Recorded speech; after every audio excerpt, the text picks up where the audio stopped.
Kalau Abdul Somad menyampaikan tausiah di depan laki-laki, 100 laki-laki yang mendengar ceramah Abdul Somad, tapi yang betul-betul mendengar hanya 50. Yang 50 lagi sudah pindah ke alam ghaib. Tapi kalau ada yang mendengar ceramah Abdul Somad itu 100 perempuan, maka dia akan melahirkan 100 anak menjadi 200. Tentunya dia punya suami, 100 suami menjadi 300. Dan dia akan punya 100 menantu, 400. Dan akan menjadi selanjutnya 450. Karena cucunya sebagian lahir, sebagian belum.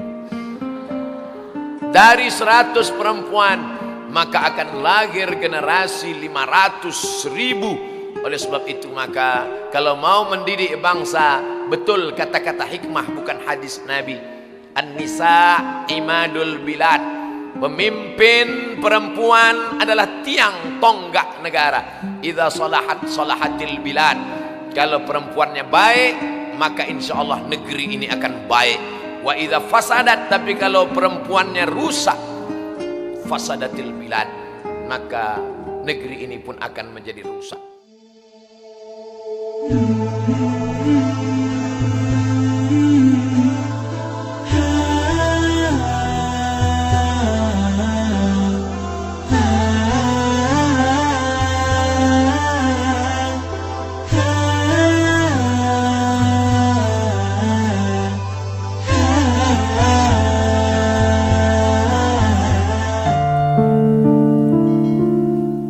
Kemudian ada seorang laki-laki yang gagah perkasa menyematkan cincin yang cantik dan indah di tangan seorang perempuan yang cantik, gadis jelita yang baru saja akad nikah, dengan senyum yang lebar, karena memang mulutnya lebar.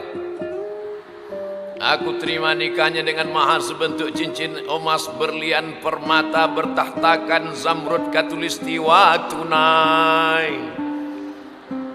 Semua mata melihat cincin yang indah, Masya Allah, tabarakallah, foto pun silih berganti.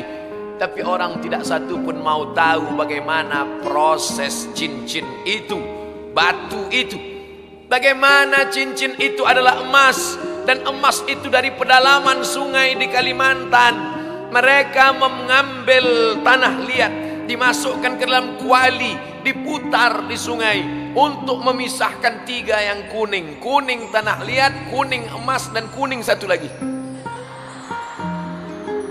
Setelah sampah-sampah terbuang, setelah tanah liatnya bersih, nampaklah ada kuning butiran-butiran. Setelah itu yang kuning-kuning emas ini dicampur, dibakar, dipahat, diukir, dibentuk. Kurang sempurna, dibakar sekali lagi, dipahat, dibentuk, barulah diletakkan permata. Permatanya pun dari dalam tanah. Batu yang kuat itu dibelah, setelah dibelah dipecah, setelah itu diambil butiran permata, diasah dengan gerenda, dirapikan, setelah itu diletakkan di atas cincin emas, diletakkan di tangan, diletakkan di etalase kaca di toko emas. Laki-laki dengan perempuan yang akan menikah, laki-laki itu bertanya, "Adinda, cincin mana yang kau mau untuk pernikahan kita?" Ini. Dipanggil penjual, "Kok berapa harganya?" 300. Apa?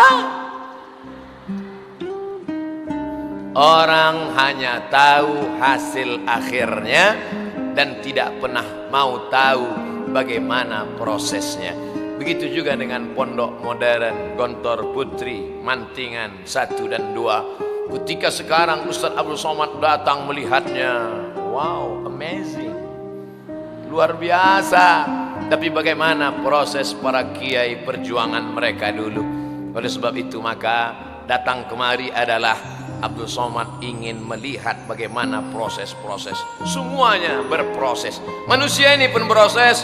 Manusia berproses. Inna ahadakum yujma'u khalquhu fi batni ummihi 40 yawman nutfah thumma yakunu 'alaqatan mithla dhalik. Tsumma yakunu mudghatan mithla dzalik. Diciptakan 40 hari dalam bentuk air, 40 hari dalam bentuk darah, 40 hari dalam bentuk daging. Daging ini berubah menjadi tulang. Fakasawnal 'idhama lahma. Tulang itu kami balut dengan daging. Tsumma ansha'nahu khalqan akhar. Kami robah menjadi bentuk yang lain. Fatabarakallahu ahsanul khaliqin. Proses-proses diikuti 9 bulan 10 hari dalam proses yang panjang, barulah lahir dalam bentuk manusia yang sempurna. 9 bulan 10 hari. Kabarnya dulu begitu. Sekarang 3 bulan sudah banyak yang jadi. Nauzubillah. Tapi Allah Ta'ala ciptakan manusia sempurna ini, maka makna tarbiyah yang pertama, Rabba yurabbi tarbiyah. Hasil dari tarbiyah itu akan lahirlah murabbiyat. Murabbiyat inilah yang akan melahirkan pemimpin-pemimpin masa depan insyaallah. Dan itu lahir dari Gontor Putri 1, 2, 3 sampai 7 dan seterusnya insyaallah. Amin ya rabbal alamin. Kalau Abdul Somad menyampaikan tausiah di depan laki-laki, 100 laki-laki yang mendengar ceramah Abdul Somad, tapi yang betul-betul mendengar hanya 50. Yang 50 lagi sudah pindah ke alam ghaib. Tapi kalau ada yang mendengar ceramah Abdul Somad itu 100 perempuan, maka dia akan melahirkan 100 anak menjadi 200. Tentunya dia punya suami, 100 suami menjadi 300. Dan dia akan punya 100 menantu, 400. Dan akan menjadi selanjutnya 450. Karena cucunya sebagian lahir, sebagian belum. Dari 100 perempuan, maka akan lahir generasi 500.000. Oleh sebab itu maka kalau mau mendidik bangsa, betul kata-kata hikmah bukan hadis Nabi. An-nisa imadul bilad. Pemimpin perempuan adalah tiang tonggak negara. Idza salahat salahatil bilad. Kalau perempuannya baik, maka insya Allah negeri ini akan baik. Wa idza fasadat, tapi kalau perempuannya rusak, fasadatil bilad, maka negeri ini pun akan menjadi rusak. Kiai-kiai kita, wakil-wakil pembina kita, dosen-dosen kita, guru-guru kita yang ada di depan ini, laki-laki yang gagah perkasa ini semuanya lahir dari rahim perempuan. Betul. Ada yang langsung turun dari planet Mars? Enggak ada. Oleh sebab itu jangan sepelekan perempuan. Makanya kata Nabi SAW, man ala thalatha banatin, siapa yang membesarkan 3 anak perempuan, fa'addabahunna, dia didik dengan baik, wa zawwajahunna, dinikahkan dengan orang baik-baik, wa ahsana ilaihinna, dia buat baik sampai mati, falahul jannah, maka surgalah baginya. Datang seorang sahabat, ya Rasulullah, berapa anak perempuan? 3. Bagaimana kalau 2? 2 pun masuk surga juga. Kalau mendidik 2 masuk surga, apalagi mendidik 7.000 orang. Makanya nanti kalau saya ditanya malaikat, berapa yang pernah kau ceramahi Abdul Somad? 7.000 ya Allah. Di mana? Gontor Putri 1 dan 2. Berapa kali? Rasanya baru sekali ya Allah. Mereka adalah anak-anak murabbiyat, calon pemimpin, melahirkan generasi bangsa yang disiplin. Kalau sudah dikatakan jangan ada yang pakai kamera, 1 pun tak ada pakai kamera. Semua perempuan tidak pakai kamera. Yang pakai kamera laki-laki. Masya Allah, tabarakallah. Di tempat-tempat lain kalau saya ceramah, itu banyak yang kehilangan kontrol. Banyak pergi saya ke satu sekolah menjerit anak-anak perempuan, Ustaz. Tapi di sini tadi saya buka kaca, saya melambai, semuanya diam aja.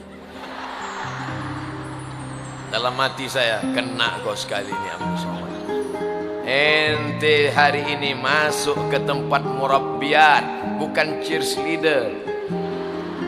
Mereka adalah anak-anak. Inilah poin yang kedua. Poin yang pertama, insya'us syai'i halan fa'alan ila haddit tamam. Proses yang kedua yang dimaksud dengan tarbiyah adalah an-numu waz-ziyadah. An-numu tumbuh, az-ziyadah bertambah. Sekarang kalau sudah disebut kata tumbuh, selalu kita dengar iklan di TV. Tumbuh itu ke atas, bukan ke samping. Bukan pertumbuhan itu yang saya maksud. Tumbuh apanya? Tumbuh pemikirannya. Ada orang tidak punya anak, tapi dia menulis buku. Maka orang Arab berkata, hadza min banati fikrihi. Hadhihi min banati fikrihi. Apa makna banat fikri? Hasil buah pemikirannya. Ada orang meninggal tidak punya anak, tidak apa-apa, karena doa orang lain tetap mengalir kepada dia. Tapi ada orang punya banat fikri, tumbuh pemikirannya. Imam Nawawi tidak menikah, tidak punya anak. Imam Ibnu Taimiyah tidak menikah, tidak punya anak. Sayyid Qutb yang menulis tafsir fi zilalil Quran tidak menikah, tidak punya anak. Bahkan Syekh Abdul Fattah Abu Ghuddah menulis satu kitab berjudul Al-Ulama Al-Uzzab Alladzina Atharul Ilma Ala Zawaj. Ulama-ulama yang sampai mati tidak menikah karena lebih mementingkan ilmu daripada pernikahan. Tapi jangan gara-gara ini lalu ada tekad tidak akan menikah. Jangan. Ada ketika saya sampaikan ini datang mahasiswa laki-laki, Ustaz, saya setelah mendengar ceramah Ustaz bertekad tidak akan menikah. Saya katakan jangan. Tapi Imam Nawawi tidak nikah. Imam Nawawi, Imam Ibnu Taimiyah di zaman mereka perempuan yang kelihatan cuma matanya. Zaman sekarang matanya tertutup, yang lain terbuka. Mohon maaf, tidak layak, tidak sopan ucapan Abdul Somad. Tapi yang saya katakan fakta dan data, bukan fiktif dan ilusi. Oleh sebab itu makna yang kedua adalah an-numu. Apanya yang tumbuh? Tumbuh pemikiran. Berawal dari cara menulis, menghafal surat-surat pendek, mengenal huruf Arab, sampai kepada menghafal mahfuzat, man jadda wajada, man sabara zafira, man sara ala darbi wasala. Mulai meningkat al-qiraatul rasyidah mutala'ah, kana Muhammadun na'iman fi firasyihi wa sa'atu asrun wa lailu kulluhu salamun wa barrun laisa fiha sautul harik illa fisari. Itu semua adalah an-numu. Dia tumbuh waziyadah, terus ada tambahan setiap hari. Selama di pondok terus bertambah. Pagi belum masuk air putih, belum masuk teh manis, tapi mau produk sudah 2 masuk. Kulu jamaatan, kuplon masuk ke dalam kepala. Oleh sebab itu ini mesti kita tanamkan bahwa murabbiyat tidak pernah berhenti berkreasi, berinovasi. An-numu, tumbuh, waziyadah, bertambah. Pertumbuhan tubuh dan badan saya tidak ragu sedikit pun. Tinggal di Gontor Putri 1 dan 2, pertumbuhan gizi, udaranya cerah, airnya. Ini Ustaz Abdul Somad, air kalau disedot dari bawah, ini dia ada banyak kapur, zat kapur. Lalu dari mana airnya Pak Kiai? Air diambil dari gunung di bawah. Apa maknanya? Airnya steril, airnya bersih, airnya murni. Bagaimana dengan makanannya? Ikannya halalan thayyibah, makanannya bergizi dan sehat. Makanya saya sampaikan tausiah hampir setengah jam. Semua mata tetap. Di tempat lain kadang kita ceramah,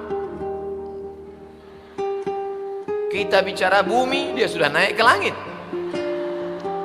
Tapi hari ini Masya Allah, tabarakallah, siapa bilang anak pesantren pertumbuhan tubuhnya tidak sehat, tidak normal? Siapa katakan an-numu wa ziyadah zahiran wa batinan, jisman wa ruhan, spiritual maupun intelektual, zahir dan batin, fisik di dalam badan yang sehat, terdapat jiwa yang sehat. Tidak selamanya betul. Buktinya maling sehat-sehat, koruptor sehat-sehat. Oleh sebab itu yang dimaksud dengan murabbiyat tarbiyah an-numu wa ziyadah, bukan sekedar pertumbuhan fisik, tapi an-numu wa ziyadah, pertumbuhan intelektual.